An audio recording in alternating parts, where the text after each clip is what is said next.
Welcome to True Stories, where real encounters blur the line between the living and the dead. Tonight's tale takes us to a quiet McDonald's on the edge of a forgotten town.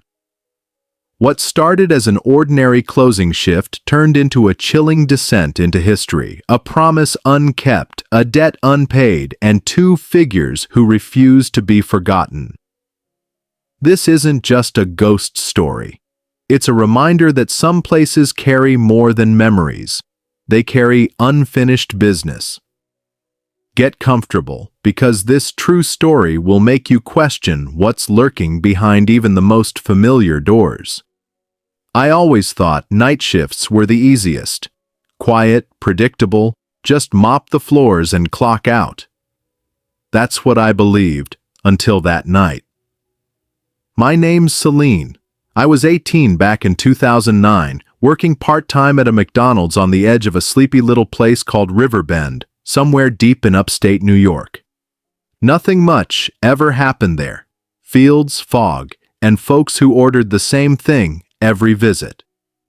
That November evening was bitter cold. I remember the windows fogged up from the inside, the fryer oil scent mixing with burnt coffee, like always. I had the closing shift, 4 p.m. to midnight. My mom dropped me off early because our car was shared between her two jobs. I didn't mind. I usually sat in the break room, nibbling on a filet-o-fish while working on college applications. The team that night was small. Naomi, our manager, was all business, late 20s, sharp eyes, no patience for nonsense. Tyler was in the kitchen, always whistling the wrong tune, and Sarah was glued to her drive-through headset like she was born with it on.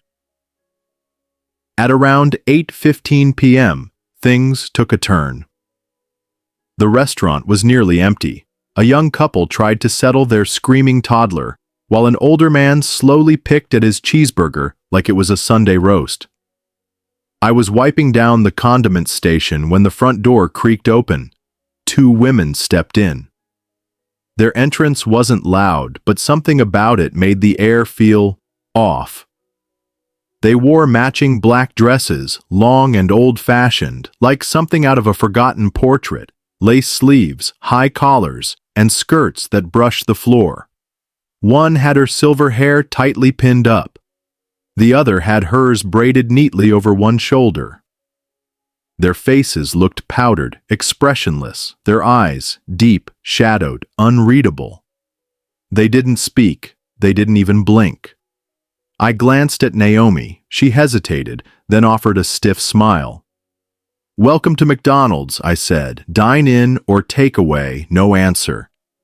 They stepped forward silently, and I noticed it. They made no sound. No footsteps, no scuff on tile. Naomi tried again. "It's freezing outside. You can come in and take a seat." Still nothing.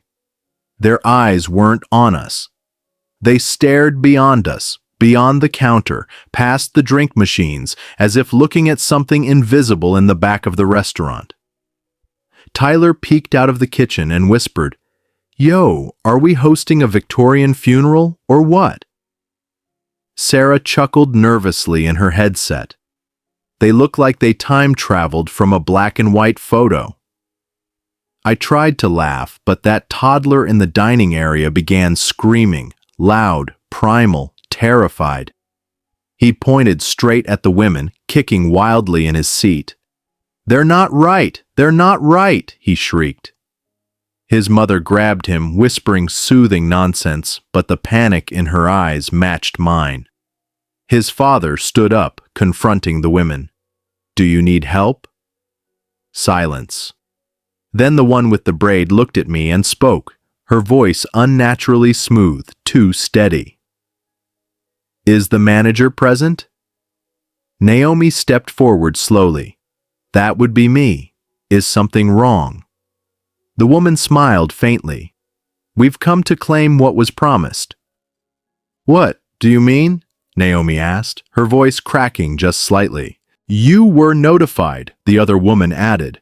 That's when they both turned at the exact same time and faced the back hallway, the one that led to the sealed-off birthday party room. That room had been closed for over a year. Roof damage, mold. The floor was warped and dangerous. It had been padlocked and forgotten. And yet, the two women glided toward it. Naomi tried to stop them. "That room's off limits," she warned. They didn't respond. They passed by me, and I swear the air turned icy in their wake.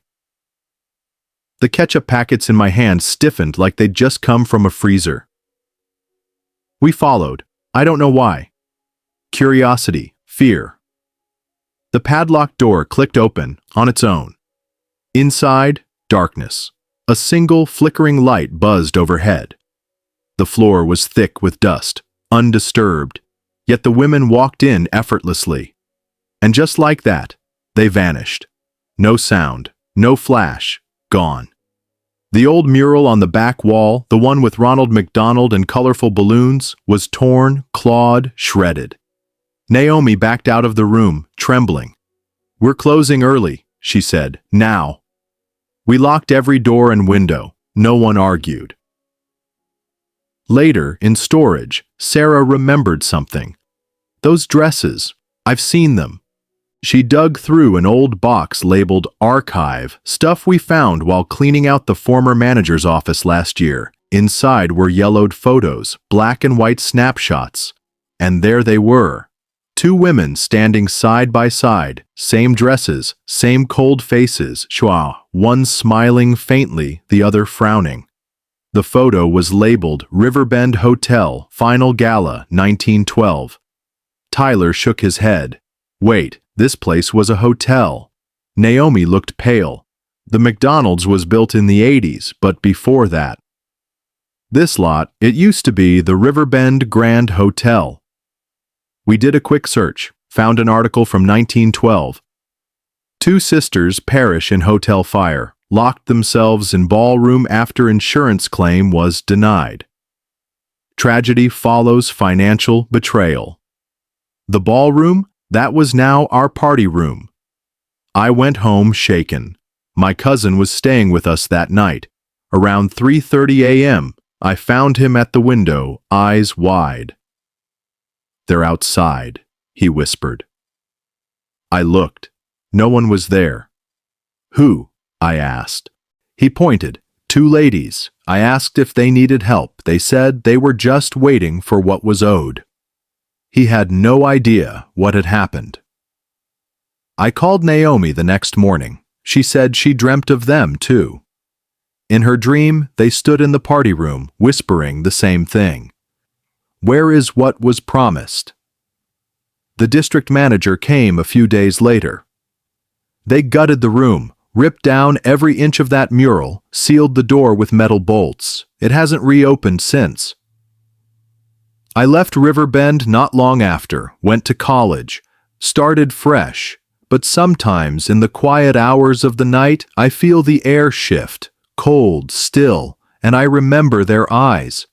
I searched for their names once more, Eleanor and Constance Blythe. The land was once theirs, their legacy, their loss. The man who denied their insurance, his descendants leased the land to McDonald's decades later. Some promises go unpaid for generations. Some debts are colder than death. Moral of the story: not all debts are financial. When truth is buried and injustice ignored, the past will find a way to collect. Even in a place as ordinary as McDonald's,